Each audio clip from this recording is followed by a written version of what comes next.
शब्द है सिर्फ 6 अक्षर का, लेकिन इससे पूरी दुनिया खौफ खाती है, क्योंकि ये तबाही का दूसरा नाम है। जहां गिर जाए वहां सर्वनाश तय है। रूस और यूक्रेन युद्ध में इसका जिक्र एक बार नहीं, कई बार आया है। एक बार फिर इसका जिक्र रूस के राष्ट्रपति व्लादिमीर पुतिन ने किया है।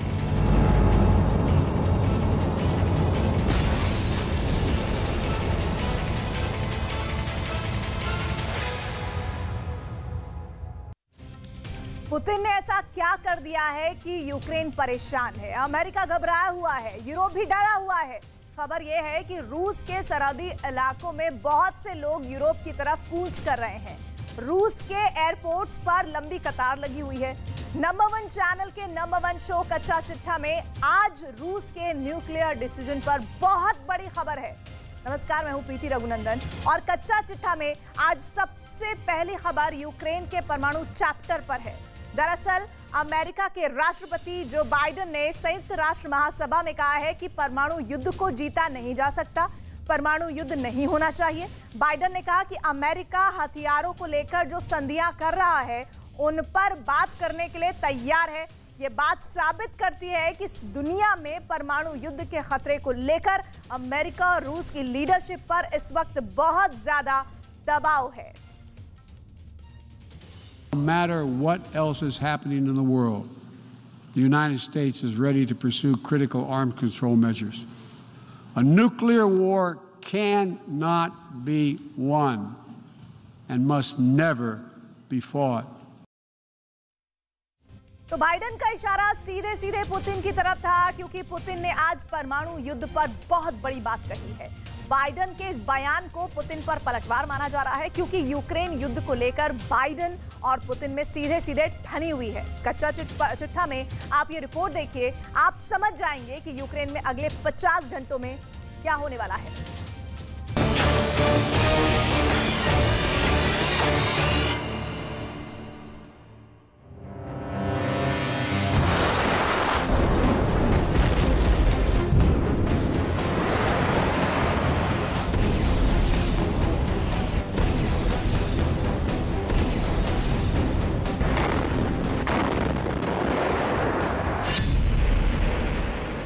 महीने से चल रहे यूक्रेन युद्ध का क्लाइमेक्स आ गया है। अब या तो युद्ध खत्म होगा या फिर आर पार होगा, क्योंकि रूस के राष्ट्रपति व्लादिमीर पुतिन की चेतावनी एक बार फिर इंटरनेशनल हेडलाइंस बनी हुई है। सुनिए पुतिन ने ऐसा क्या बोल दिया है। Пошел и ядерный шантаж. Речь идет не только о поощряемых Западом обстрелах Запорожской атомной электростанции, что грозит атомной катастрофой, но и о высказываниях некоторых высокопоставленных представителей ведущих государств НАТО о возможности и допустимости применения против России оружия массового поражения, ядерного оружия. पुतिन ने यूक्रेन को मदद दे रहे पश्चिमी देशों पर न्यूक्लियर ब्लैकमेल का आरोप लगाया है। पुतिन का कहना है कि नेटो के कुछ देश और उनके नेता रूस के खिलाफ परमाणु हथियार के इस्तेमाल की धमकी दे रहे हैं। पुतिन ने आरोप लगाया कि पश्चिमी देश रूस को बर्बाद करने में लगे हैं। रूस कोई भी कदम उठाने को तैयार है। सैन्य मोर्चाबंदी के आदेश पर साइन हो चुका है। रूस पर खतरा हुआ तो करारा जवाब देंगे। रूस कोई भी साधन अपनाने को तैयार है। परमाणु हमला करने से नहीं हिचकेंगे। परमाणु हमला कोई झांसा नहीं है। पुतिन को सुनेंगे तो उनके लगाए सारे आरोप शीशे की तरह साफ हो जाएंगे। Тем, кто позволяет себе такие заявления в отношении России, хочу напомнить, что наша страна также располагает различными средствами поражения, а по отдельным компонентам и более современными, чем у стран НАТО. И при угрозе территориальной целостности нашей страны для защиты России и нашего народа мы, безусловно, используем все имеющиеся в нашем распоряжении средства. सुना आपने, पुतिन ने पूरी दुनिया के सामने अपना पुराना प्रण दोहराया कि वो रूस की रक्षा के लिए किसी भी हद तक जा सकते हैं। Граждане России могут быть уверены, территориальная целостность нашей Родины, наша независимость и свобода будут обеспечены. Подчеркну это еще раз. Всеми имеющимися у нас средствами. А те, кто пытаются шантажировать нас ядерным оружием, должны знать, что роза ветров может развернуться и в их сторону. यानी पुतिन ये साफ कह रहे हैं कि अब लक्ष्मण रेखा पार हो गई है, रूस को हल्के में लेना खतरे से खेलना है। इसके लिए पुतिन ने अपने संबोधन में सेना को मोबिलाइज करने का आदेश भी सुनाया है। दूसरे विश्व युद्ध के बाद ये पहला मौका है जब रूस अपनी सेना को मोबिलाइज करेगा। पुतिन के संबोधन का संक्षिप्त सार ये है कि पुतिन ने यूक्रेन में सैनिकों की तैनाती बढ़ाने की बात कही है। इसके तहत रूस 3 लाख रिजर्व सैनिकों को इकट्ठा कर रहा है। रूस ने यूक्रेन के बॉर्डर पर कम से कम 660 एयरक्राफ्ट तैनात कर दिए हैं। आशंका जताई जा रही है कि पुतिन यूक्रेन पर बहुत बड़ी एयर स्ट्राइक कर सकते हैं। यूक्रेन के शहरों को रूस का हिस्सा बनाने के लिए रूस जनमत संग्रह कराने जा रहा है। रूस ने ऐलान किया है कि डोनेट्स्क, लुहांस्क, खेरसोन और ज़ैपोरिज़िया में वोट डलवाए जाएंगे। जनमत संग्रह के लिए यह वोटिंग 23 से 27 सितंबर तक की जाएगी। रूस ने यूक्रेन के उन 4 इलाकों में जनमत संग्रह की घोषणा की है जिन पर रूस ने या तो पूरी तरह या आंशिक रूप से कब्जा जमा रखा है। ये इलाके हैं डोनेट्स्क, लुहांस्क, खेरसोन और ज़ैपोरिज़िया। रूस की सरकारी मीडिया में शुरुआती जनमत संग्रह का एक नतीजा भी दिखाया गया है।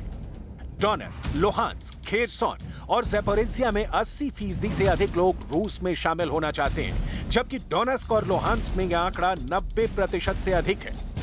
Долгие 8 лет ждали референдум о присоединении к России. Это была наша общая мечта и наше общее будущее. И вот это случилось. Референдуму быть. पुतिन के जनमत संग्रह वाले प्लान से साफ हो जाता है कि उनकी नजर शुरू से ही यूक्रेन के आधे चांद पर थी। यूक्रेन की धरती का वो टुकड़ा आधे चांद के आकार का है। पुतिन का मिशन मून पूरब में खार्किव से दक्षिण में ओडेसा तक वाले यूक्रेन के पूर्वी दक्षिणी हिस्से को रूस में मिलाना है।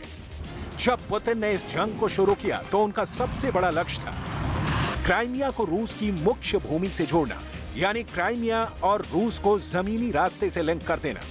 और ये जमीनी रास्ता यूक्रेन के जिस हिस्से से होकर गुजरता है उसके पूर्वी दक्षिणी हिस्से पर अगर गौर से देखें तो ये आधे चांद के आकार में दिखता है, जिस पर 100% कब्जा इस वक्त पुतिन की युद्ध में पहली प्राथमिकता बनी हुई है।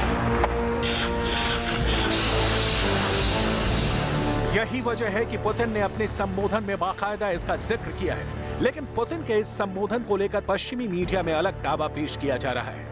दावा किया जा रहा है कि परमाणु हमले की चेतावनी वाली स्पीच के दौरान पुतिन की तबीयत बेहद खराब थी। स्पीच की रिकॉर्डिंग पुतिन की खराब तबीयत के चलते कई बार कैंसिल करनी पड़ी। दावा तो यहां तक है कि न्यूक्लियर हमले की धमकी से रूस के कई आला अधिकारी बेहद नाराज थे, लेकिन पुतिन ने अपना वीटो यानी इस्तीफे की धमकी दे दी। एक तरफ परमाणु धमकी, दूसरी तरफ यूक्रेन में रिजर्व सैनिकों को इकट्ठा करने की बात, और तीसरा और मास्टर स्ट्रोक जनमत संग्रह, जिसके जरिए पुतिन वो करने जा रहे हैं जो उनकी मिसाइलें नहीं कर पाई।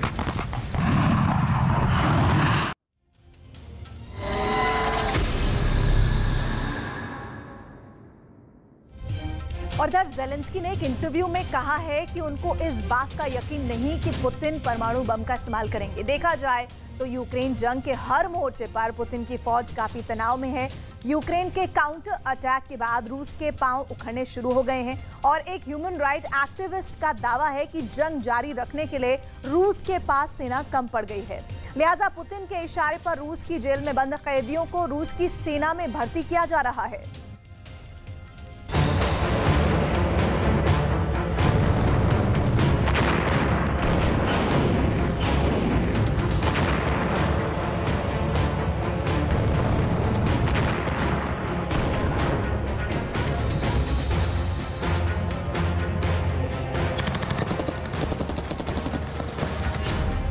यूक्रेन के काउंटर अटैक से उखड़े रूसी सेना के पांव।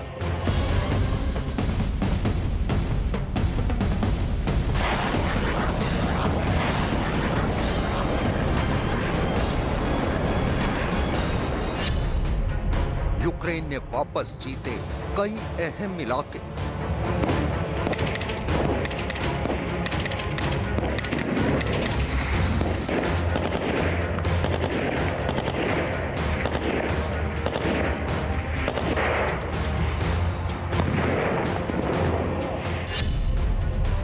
जंग जीतने के लिए रूस ने चली नई चाल।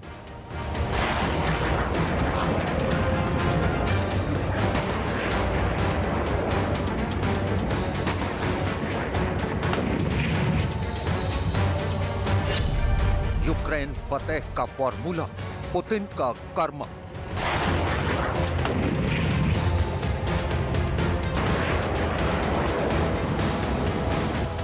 इससे पहले हम आपको ये बताएं कि आखिर यूक्रेन जंग जीतने के लिए रूस के राष्ट्रपति व्लादिमीर पुतिन के इशारे पर कौन सा नया दांव चला जा रहा है।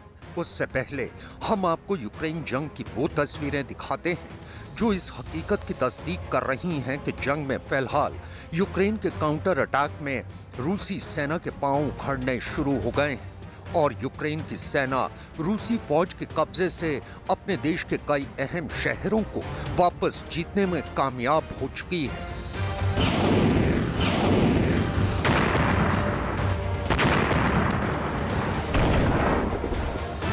रूस के राष्ट्रपति व्लादिमीर पुतिन को भी शायद इस बात का इल्म है कि यूक्रेन जंग में अब रूस की फौज को कई जगहों पर भारी नुकसान पहुंचा है। इतना ही नहीं, यूक्रेन ने एक नई रणनीति के तहत अपने काउंटर अटैक में एक रूसी सैनिक के मुकाबले 8 यूक्रेनी सैनिक उतार दिए हैं। इस अचानक हमले के लिए रूसी सेनाएं तैयार ही नहीं थी। इसके साथ ही उनकी तादाद भी यूक्रेनी सैनिकों से काफी कम थी। नतीजतन उन्हें अपनी कई अहम पोजीशन छोड़नी पड़ी। लेकिन राष्ट्रपति पुतिन ने यूक्रेन में जंग जारी रखने के लिए एक नया दांव चला है। ये दावा किया है रूस के ह्यूमन राइट एक्टिविस्ट ने। ये व्लादिमीर ओस्चकिन हैं। फिलहाल ओस्चकिन अपने परिवार के साथ फ्रांस में रहने के लिए मजबूर हैं। व्लादिमीर ओस्चकिन का दावा है कि राष्ट्रपति पुतिन के इशारे पर उनकी प्राइवेट आर्मी यानी वैगनर ग्रुप के चीफ येवगेनी प्रिगोजिन गुलाग यानी रूस की अलग अलग जेलों से कैदियों को यूक्रेन के खिलाफ जंग लड़ने के लिए रूसी फौज में भर्ती कर रहे हैं। अपने दावों को साबित करने के लिए ओस्चकिन ने इन तस्वीरों के अलावा एक वीडियो भी पोस्ट किया है। भूरी जैकेट में नजर आ रहा ये शख्स ही येवगेनी प्रिगोजिन है, जो यूक्रेन जंग के लिए रूस की जेलों में बंद कैदियों को रूसी सेना में भर्ती कर रहा है।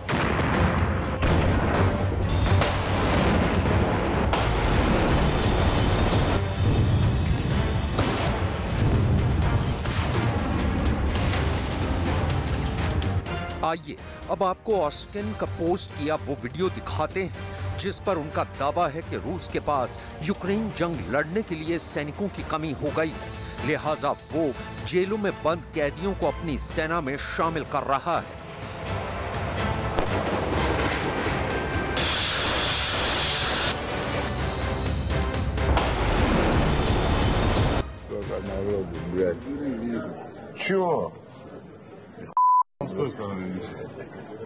В ТикТок сейчас выложу, блядь.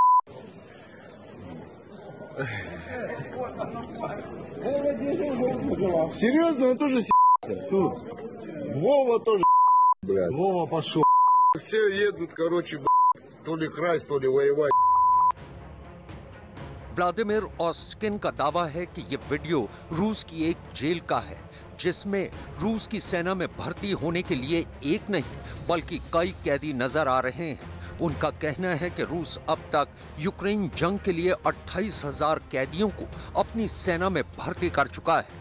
दरअसल व्लादिमीर ओस्चकिन एक ह्यूमन राइट एक्टिविस्ट हैं और राष्ट्रपति पुतिन के विरोध के चलते अपनी और अपने परिवार की जान बचाने के लिए 2021 में उन्हें रूस छोड़ना पड़ा था। व्लादिमीर ओस्चकिन ही वो शख्स हैं जिन्होंने यूक्रेन जंग के दौरान ये दावा कर पूरी दुनिया को चौंका दिया था कि राष्ट्रपति पुतिन यूक्रेन जंग में कैदियों का इस्तेमाल कर रहे हैं। It's very difficult to us and to our family, but I think that we don't have the choice, and we need to stop Putin and his regime because now he do a lot of things like a risk from the third war.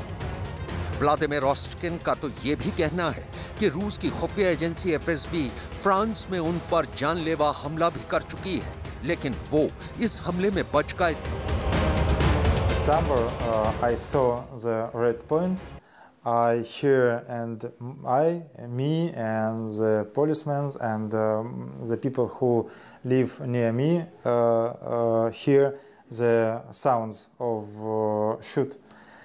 And I'm not specialist in this term, but I think that first time it's like attack, psychology attack against me, to be scared, to go out. And the first time it's the situation when the people who worked with the Russian special forces and criminal leaders, they very good understand where I live, where live my family, and it's possible that it's psychology attack or it's the attack against me.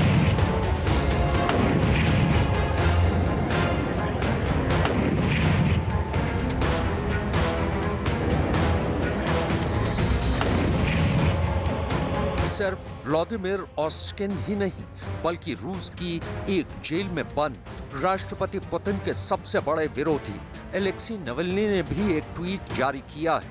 उनके tweet के मुताबिक जंग में कैदियों को सैनिक बनाकर भेजना गलत है। उन्हें कहा जा रहा है कि अगर वो 6 महीने यूक्रेन में जंग लड़ेंगे तो वो आजाद कर दिए जाएंगे। ऐसी सेना जंग में क्या हासिल करेगी? एलेक्सी नवल्नी को रूस में राष्ट्रपति व्लादिमीर का सबसे बड़ा विरोधी माना जाता है और फिलहाल वो यूक्रेन जंग पर राष्ट्रपति पुतिन की आलोचना के चलते जेल में बंद है। In my head, I have a lot of information, and I thinking that it's the last period of Putin, and this disgusting war, and this attack against me, like against Navalny, it's the last period of Putin and his regime. And I think that we need to protect us, and we need to continue this battle, because it's not a battle against Putin, it's a battle against totalitarianism, and we need to do something to win, for protect the democracy and human rights and future of Russian Federation.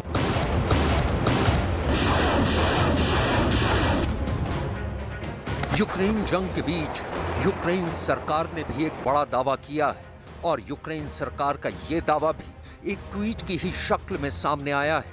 Ukraine सरकार के tweet के मुताबिक उसकी IT army ने Wagner group की website hack कर ली है। इसके अलावा उसका दावा है कि इस वेबसाइट से उसके हाथ वैगनर ग्रुप से जुड़ी कई अहम जानकारियां भी लगी हैं। हमारे पास भाड़े के सैनिकों का व्यक्तिगत डाटा है। हर जल्लाद, हत्यारे और बलात्कारी को कड़ी से कड़ी सजा दी जाएगी।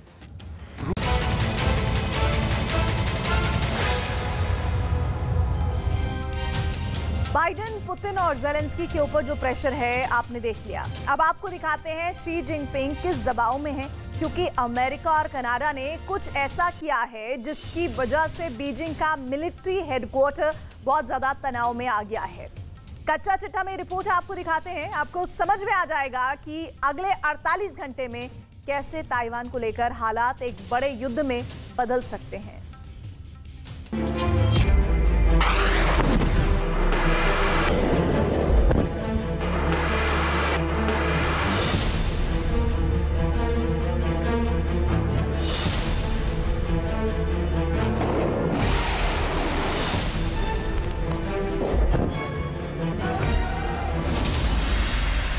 ताइवान स्ट्रेट में नजर आए कनाडा अमेरिका के वॉरशिप।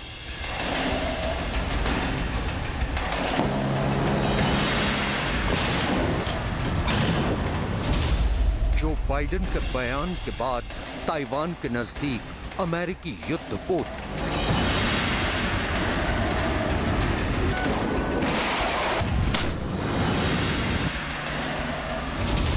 चीन ने अमेरिका पर लगाया उकसाने का आरोप।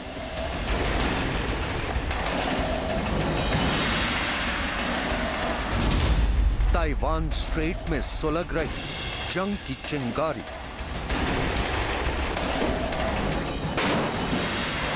क्या ताइवान मसले पर अमेरिका और चीन के बीच सीधी जंग होने वाली है, क्योंकि ताइवान स्ट्रेट से जो तस्वीरें सामने आई हैं उनमें एक विनाशकारी जंग के खतरे का पैगाम छिपा है। यह अमेरिका की नौसेना के 7th फ्लीट का आर्ली बर्ग क्लास का guided missile destroyer USS Higgins है और ये महज 24 घंटे पहले ताइवान स्ट्रेट में नजर आया था। ताइवान स्ट्रेट से गुजरते वक्त USS हिगिंस के साथ कनाडा की नौसेना का हेलिफैक्स क्लास का फ्रिगेट HMCS वैंकूवर भी था। चीन के रक्षा मंत्रालय का आरोप है कि अमेरिका जानबूझकर ताइवान स्ट्रेट में उसे जंग के लिए उकसाने की कोशिश कर रहा है। दरअसल जिस वक्त USS हिगिंस और HMCS वैंकूवर ताइवान स्ट्रेट से गुजरे तो चीन की नौसेना का 052D डिस्ट्रॉयर उन पर नजर रख रहा था। इस दौरान अमेरिका और चीन के जंगी जहाजों के बीच महज 100 मीटर की दूरी थी।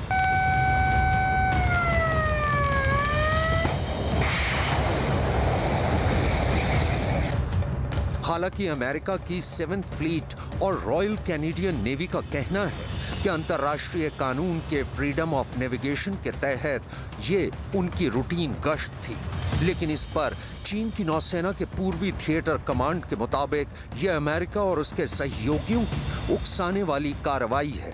लिहाजा अमेरिका से जंग के खतरे को देखते हुए उनका पूर्वी थिएटर कमांड अलर्ट पर है। चीन सरकार का कहना है कि वो ताइवान और चीन के एकीकरण को शांतिपूर्ण तरीके से पूरा करना चाहती है, लेकिन अगर किसी बाहरी ताकत ने इसमें दखल अंदाजी की तो उसे मुंह तोड़ जवाब दिया जाएगा। 愿意继续以最大的诚意尽最大的努力来争取和平统一的前景。同时我们也必须把话讲清楚。 我们捍卫国家主权和领土完整的这个决心和意志坚定不移，绝不允许任何人、任何势力侵犯和分裂祖国的神圣领土。那么，如果台独分裂势力或外部势力挑衅、逼迫，甚至突破红线，我们将不得不采取。 दरअसल 48 घंटे पहले अमेरिका के राष्ट्रपति जो बाइडेन ने ताइवान की सुरक्षा को लेकर एक बड़ा बयान दिया था।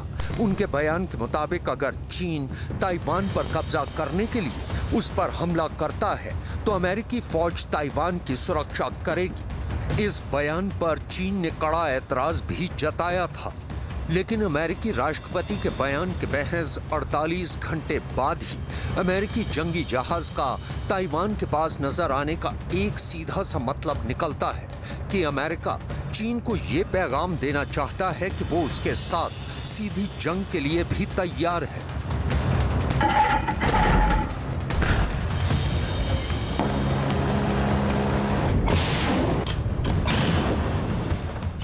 अमेरिका और चीन के बीच 2 अगस्त 2022 को नैन्सी पेलोसी के ताइवान दौरे के बाद से तनातनी चल रही है। 2 अगस्त से चीन लगातार ताइवान के आसपास एक के बाद एक युद्धाभ्यास कर रहा है। इसके अलावा चीन ताइवान पर दबाव बनाने के लिए उसकी सीमा में लगातार घुसपैठ भी कर रहा है। ताइवान के रक्षा मंत्रालय का आरोप है कि चीन की वायुसेना के लड़ाकू विमान बार-बार ताइवान के एयर डिफेंस आइडेंटिफिकेशन जोन में घुसपैठ कर रहे हैं। ताइवान के रक्षा मंत्रालय के मुताबिक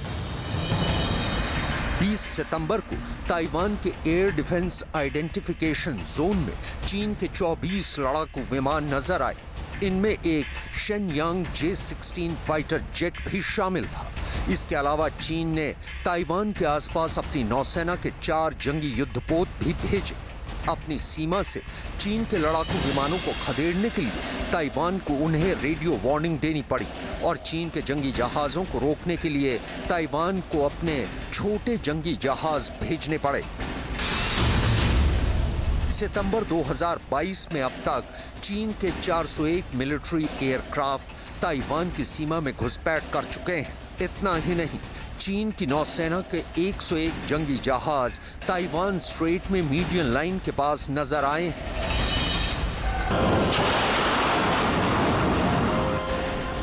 ताइवान पर अमेरिका और चीन के बीच सीधी जंग के खतरे के दौरान ताइवान की ताइवानी पब्लिक ओपिनियन फाउंडेशन ने एक सर्वे कराया है। TPOF ने यह सर्वे ताइवान और चीन के बीच जंग को लेकर करवाया है। इस सर्वे के मुताबिक अगर चीन ताइवान पर हमला करता है तो 51.2% ताइवानी नागरिकों का मानना है कि चीन जंग जीतेगा। 29.6% लोगों को लगता है कि ताइवान युद्ध जीत सकता है। 10.7% लोगों ने कहा कि इस पर कुछ कहना मुश्किल है और 8.5% लोगों ने कहा कि उन्हें नहीं पता कि जंग का अंजाम क्या होगा।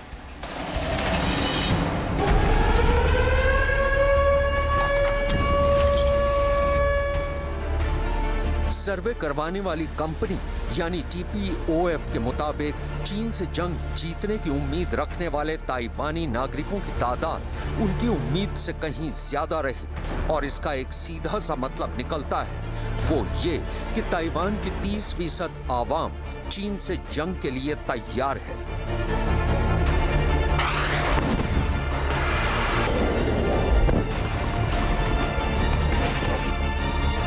हैरानी तो इस बात की है कि एक तरफ चीन शांतिपूर्ण तरीके से ताइवान मसले को सुलझाने की बात करता है और दूसरी तरफ ताइवान को सीधी धमकी भी दे रहा है। इतना ही नहीं, चीन का कहना है कि अगर ताइवान उसके साथ शांतिपूर्ण विलय के लिए तैयार होता है तो इसमें उसका ही फायदा है।